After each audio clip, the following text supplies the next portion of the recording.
Welcome to the Rim Break Rodeo. We hope this video helps. In this video, I will explain how to make an off-the-grid type beat. First, focus on a powerful drum foundation. Think about using unconventional samples or processing to achieve a raw, almost distorted feel.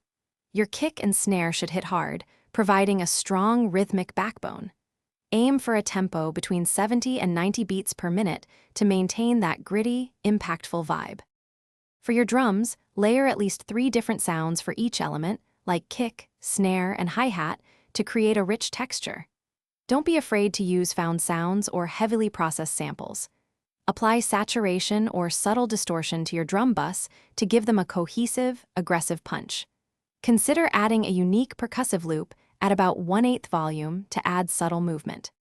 The bass line should be simple yet powerful, often a sustained sub-bass or a gritty 88 bass. For melodies, think dark, atmospheric, and slightly unsettling.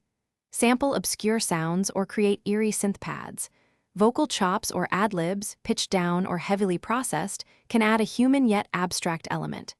Keep melodic layers sparse, perhaps only 1 or 2 main elements, to maintain focus.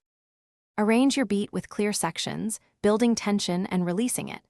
Don't be afraid of sudden drops or unexpected changes. When mixing, prioritize the drums and bass, ensuring they cut through. Use subtle reverb and delay to create space without muddying the mix. Finally, master your track to a competitive loudness, aiming for around -8 LUFS while preserving its raw energy and punch.